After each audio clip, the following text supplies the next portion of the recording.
আমরা the passing away of বাপু এই চ্যাপ্টারটা পড়ছিলাম। তো এর ইউনিট 2 এর লাস্ট লাইনটা আমি মিস করে গেছিলাম, তো সেইটা থেকে শুরু করছি। Gandhiji took this necessity as he took much that was commonplace and transformed it into a joyful effort.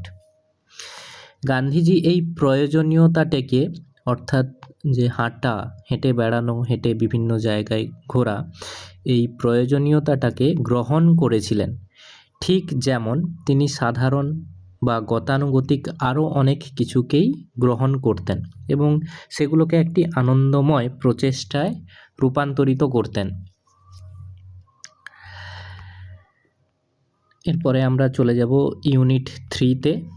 তো ইউনিট 3 শুরু হলো। Some days after the funeral, a special train took Gandhiji's ashes to Allahabad. অন্ত্যেষ্টিক্রিয়ার কয়েকদিন পর একটি বিশেষ train গান্ধীজির চিতাভস্য নিয়ে এলাহাবাদে গেল। The compartment was ডেকড with flowers.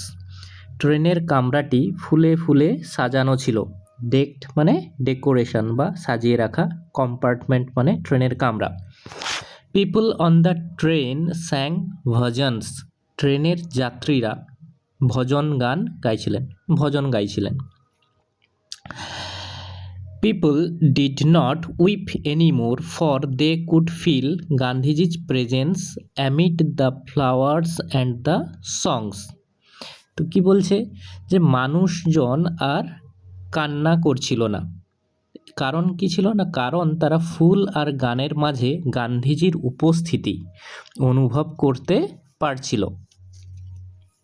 At every station, প্রতিটি স্টেশনে সরফুল ক্রাউডস মানে শোকার্ত মানুষজন ফিল্ড দ্য প্ল্যাটফর্ম, তারা প্ল্যাটফর্ম ভরিয়ে দিয়েছিল। তাহলে প্রত্যেকটা স্টেশনের প্ল্যাটফর্মে শোকার্ত মানুষজনের ভিড় ছিল বা মানুষজন জমায়েত করেছিল। অ্যামিড সং অ্যান্ড প্রেয়ার, গান এবং প্রার্থনার মধ্যে দ্য ট্রেন রিচড এলাহাবাদ, ট্রেনটি এলাহাবাদে পৌঁছলো।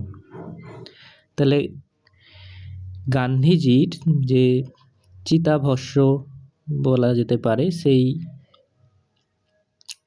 চিতাভস্য নিয়ে ট্রেনটি এলাহাবাদে পৌঁছলো।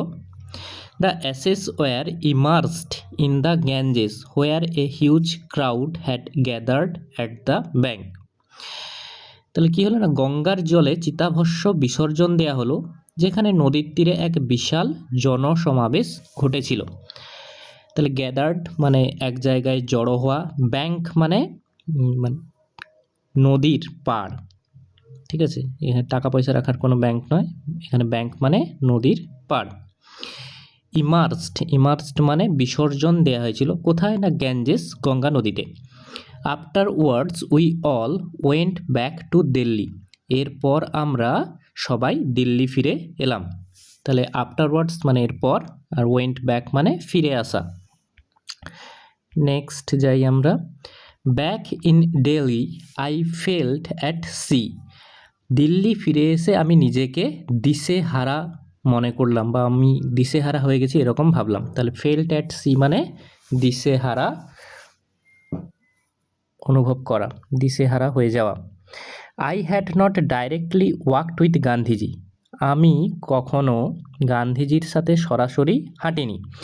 গান two prison at his call or made any sacrifice for my country.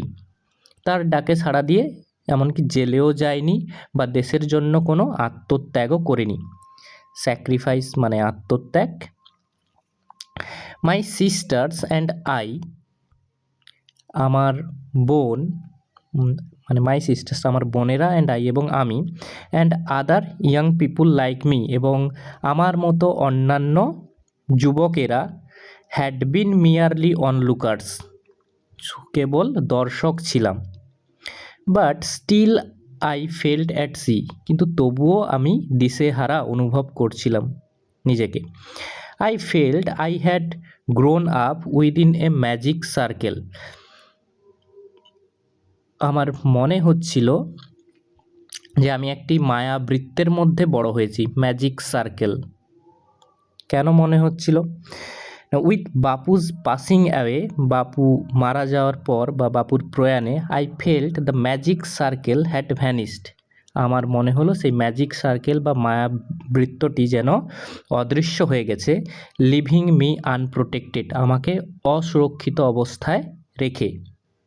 তাহলে আনপ্রোটেক্টেড মানে অসুরক্ষিত অবস্থায়, লিভিং মানে রেখে যাওয়া বা ফেলে যাওয়া, ভ্যানিসড মানে অদৃশ্য হয়ে যাওয়া, আর ফেল্ট মানে অনুভব করা। উইথ অ্যান এফার্ট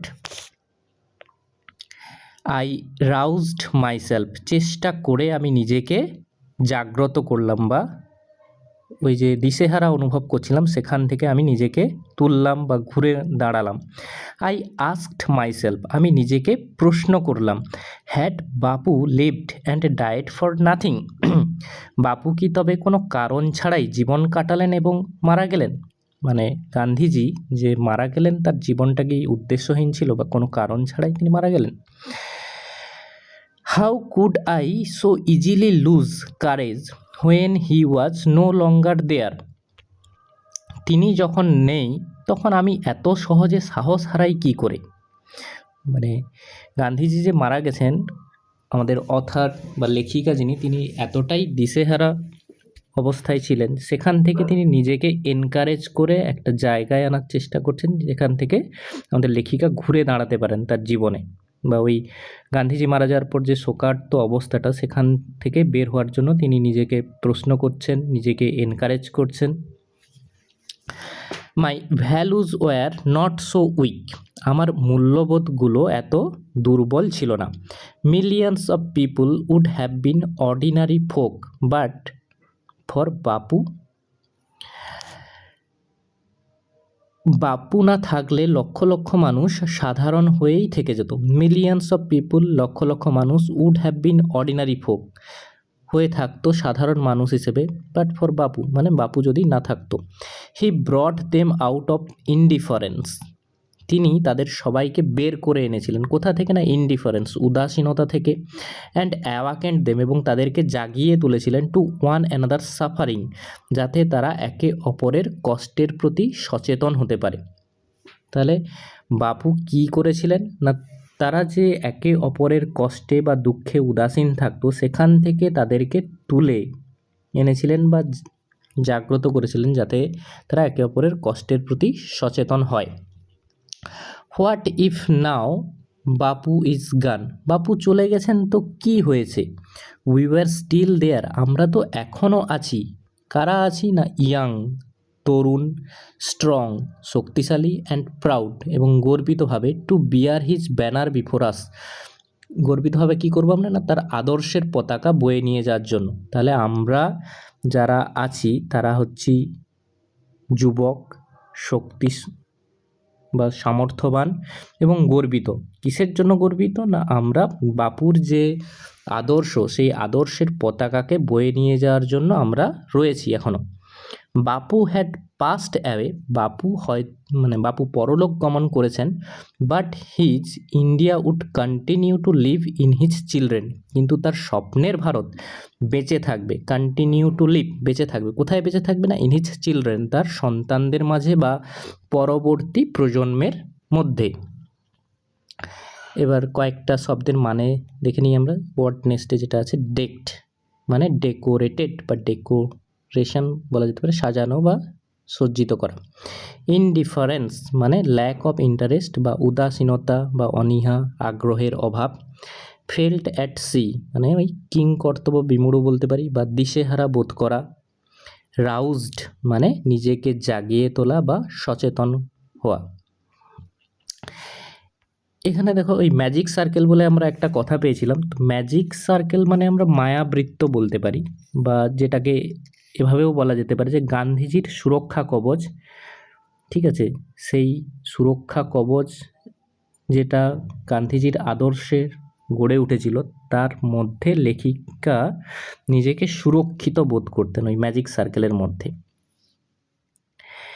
আর কি আছে না, এই চ্যাপ্টারটার মধ্যে থেকে আমরা জানলাম যে আমাদের লেখিকা নয়নতারা সেহগাল বলতে চেয়েছেন যে গান্ধীজি মারা গেলেও বা গান্ধীজির দেহাবসান হলেও তার দেওয়া যে শিক্ষা বা মূল্যবোধ সেটা যুব সমাজের হৃদয়ে আজও পর্যন্ত অমর বা চিরকালীন হয়ে আছে। আর শেষে আমরা একটা ওয়ার্ড পেয়েছিলাম, দেখো, চিলড্রেন। এখানে চিলড্রেন বলতে ভারতের ভবিষ্যৎ প্রজন্মকে বোঝানো হয়েছে। তারা কি করবে না, যারা গান্ধীজির আদর্শ বহন করে চলবে।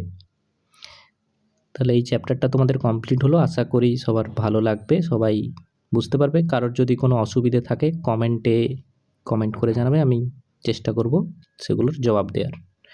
Thank you, have a good day.